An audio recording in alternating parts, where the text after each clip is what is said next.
जब सुने के होई भोजपुरी गाना, बस बजे के चाही गाना।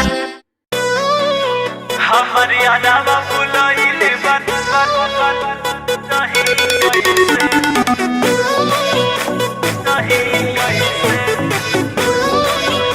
नहीं कैसे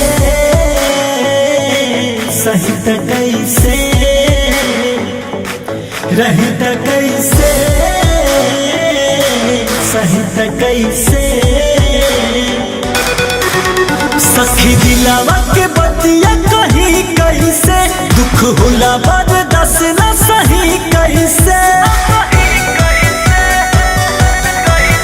सखी दिलावा के बतिया कहीं कैसे दुख होला बर्दाश्त न सही कैसे हमर यारा बुलाइले बनाई हत ससुर रही कैसे हमर यारा बुलाइले बनाई हत ससुर रही कैसे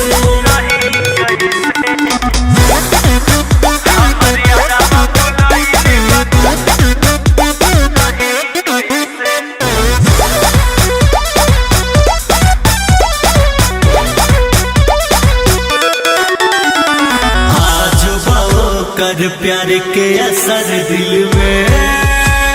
प्यार के असर दिल में कैसे छोड़ दी बाबू मुश्किल में बात हमारा से कहले मारो रोके ना जाई तो होई उनका से धोखे हमारा से कहले मारो रोके ना जाई तो हुई उनका से धोखे इन्हें सकी बट पियावा हमारी तो बात लही कैसे हमर यारा बुलाइले बनाई हत ससुर रही कैसे हमारी आनावा फुलाइले बात ससुर नहीं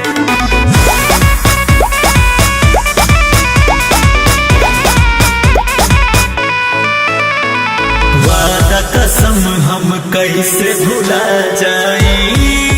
हम कैसे भुला जाई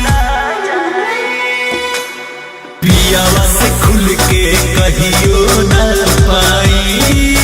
हम कहियो न पाई याद पड़ता कुआरे वाला बतिया हो राजा गर्दा जोरे बीतल दिन रतिया हो याद पड़ता कुआरे वाला बतिया हो राजा